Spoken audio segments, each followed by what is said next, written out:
Hi, Gordon. So I just wanted to ask you a couple of questions about the new packaged consumer goods simulation that you've been rolling out. Firstly, just to understand a little bit about the industries and the types of businesses that the game simulates. Well, Debs, it can be for any type of business that actually sells product through a distributor. We call it packaged consumer goods today, which is obviously relates to anything that's in the consumer business, anything that is distributed through normal groceries, such as Walmart or Kroger or anything like that. But it can also, in fact, the principles can relate to any business which is in the business of manufacturing product or importing product and selling it on to a distributor network. So it can apply equally to hardware, it can apply to industrial and engineering goods which are sold through distributors, and any business which sells product through some form of distribution, retailing or wholesaling out. Got it. Okay, and what sort of challenges or needs does the actual simulation address? Essentially, the business is a buy, make, sell business, in that what you have to do in the business, you have to produce or import, whichever, it depends on what you're doing, product in advance of your sales to your distributors. And therefore, sales and forecasting tends to be quite essential to make sure that you get the supply chain management absolutely spot on. Because if you're out of stock at any point in time, you miss opportunities that you never, ever, ever make up again. Equally the same time for your distributor, if they're out of stock and they've got no stock on shelf of a particular product, that's a total loss of revenue to them. So it is all about the efficiency of supply chain management. And then on top of that, it's all about actually managing your relationship with the retailer, with the wholesaler, with the distributor in some way or other, so that you can actually get maximum exposure of your brand through those channels. I guess that's really key these days because a lot of these types of companies are struggling with supply chain issues. The demand is there for the product, but they just can't get the product through the supply chain and onto the shelf. Yeah, and it's a matter of getting the right amount of supply chain, right amount of product through the supply chain to the right place at the right time. Because if you don't do that, you end up building up huge amounts of inventory. And inventory, unfortunately, in the old days, it used to be quite affordable to hold inventory. Nowadays, it's not affordable to hold inventory. And therefore, if you get caught with the wrong inventory in the wrong place at the wrong time, you've got a disaster on your hands, both from a supply point of view, from a stocking point of view, from a cash flow point of view, and from it's a total disaster. So the types of companies that this simulation will be valuable for, we've spoken a bit about, but what about the target audience? Who would it have gained the most value? Is it any operating manager within these companies? Yep, it's essentially best suited to a mixed group of operating managers where you've got a mixed group of sales, marketing, supply, operations, finance, and all of those groups of people together. It's essentially all about how the management team needs to work together to create shareholder value by efficiently managing the supply chain and the process of moving goods through a supply chain into the final outlets. Okay, that makes sense. So I understand just in terms of the packaging of the product and how it's actually rolling out currently, I understand that there are some live sessions that are led by yourself and other facilitators, and there's 2 short live sessions each week. And in between the live sessions, there's teams that are working together and making decisions for their simulated business, as well as some e-learning activities where they're learning new concepts around business and finance and all of those things. How long does this program take from the date that it kicks off to the actual grand finale? The overall rollout is about just over 3 weeks. Depending on how much time one wants to apply to it. And the program is sort of loosely named physically distanced, but socially and intellectually engaged. Because what happens, it allows us in short input sessions, the first one being the longest of all, of the order of about 4 hours, and then all the rest comes down to something between 1 and 2 hours. In those short sessions, it allows us to hand people the information that they need to have to actually, within their own working group subsequently, get together and make a whole series of decisions, which are then executed out and then are rolled out in the next implementation session.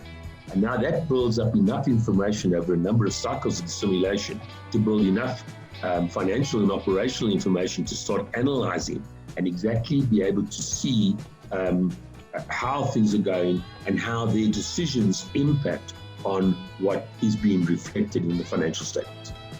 And I'm sure many people have heard about online simulations. It's nothing new. But how's this, in your opinion, so much more effective in terms of a learning methodology compared to any other? The important point is that it doesn't rely on a series of computer algorithms to determine how you do and how you perform in the simulation. It really relies on the live competitiveness between other teams in an integrated, competitive, simulated environment, which is facilitated by ourselves. And this means that, in fact, you're not actually trying to beat a computer algorithm. What you're really trying to do is trying to make a series of decisions in a realistic business environment, competing against other realistic business teams that are faced with the same problems and are making dynamic decisions.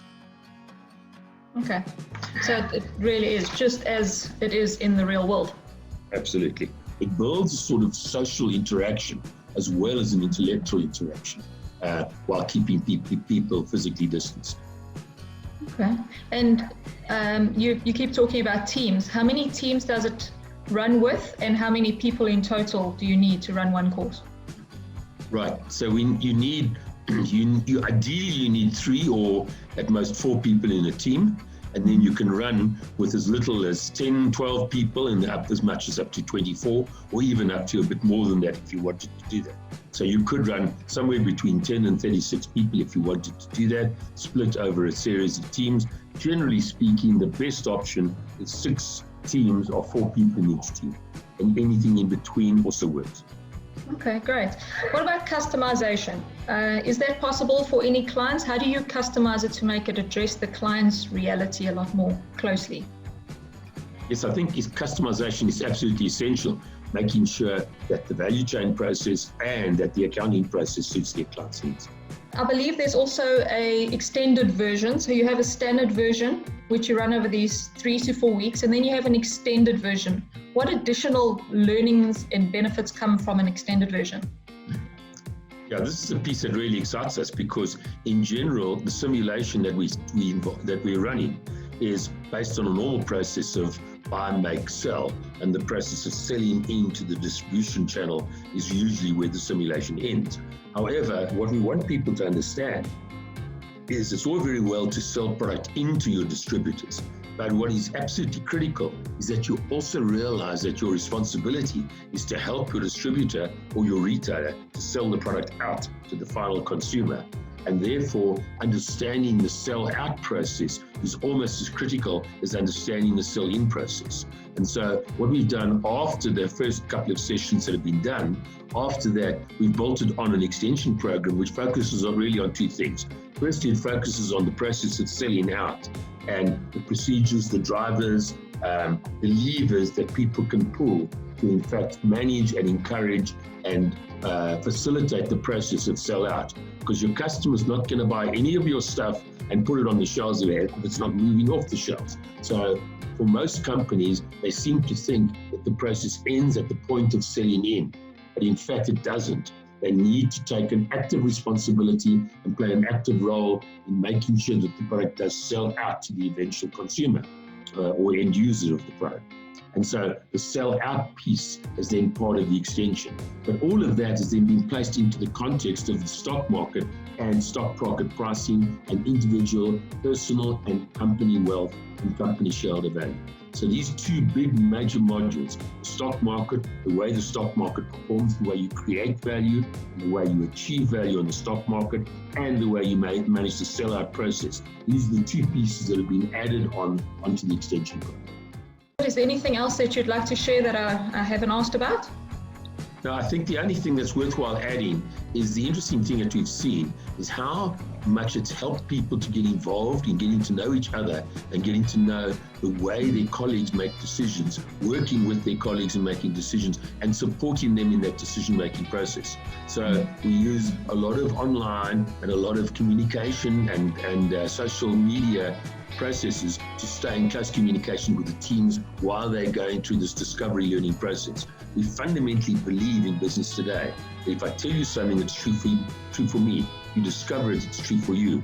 And so facilitate the discovery learning process in an online simulation, in a distance learning simulation, is much more challenging than it is in a physical simulation. Yet we've managed to achieve that by the way we've structured e-learning together with some online facilitation, together with some separate group workings, and the mix of all of those together is what's delivering the magic in this situation. Absolutely agree. Well, thank you very much. We'll be in touch soon. Great, thanks. Bye.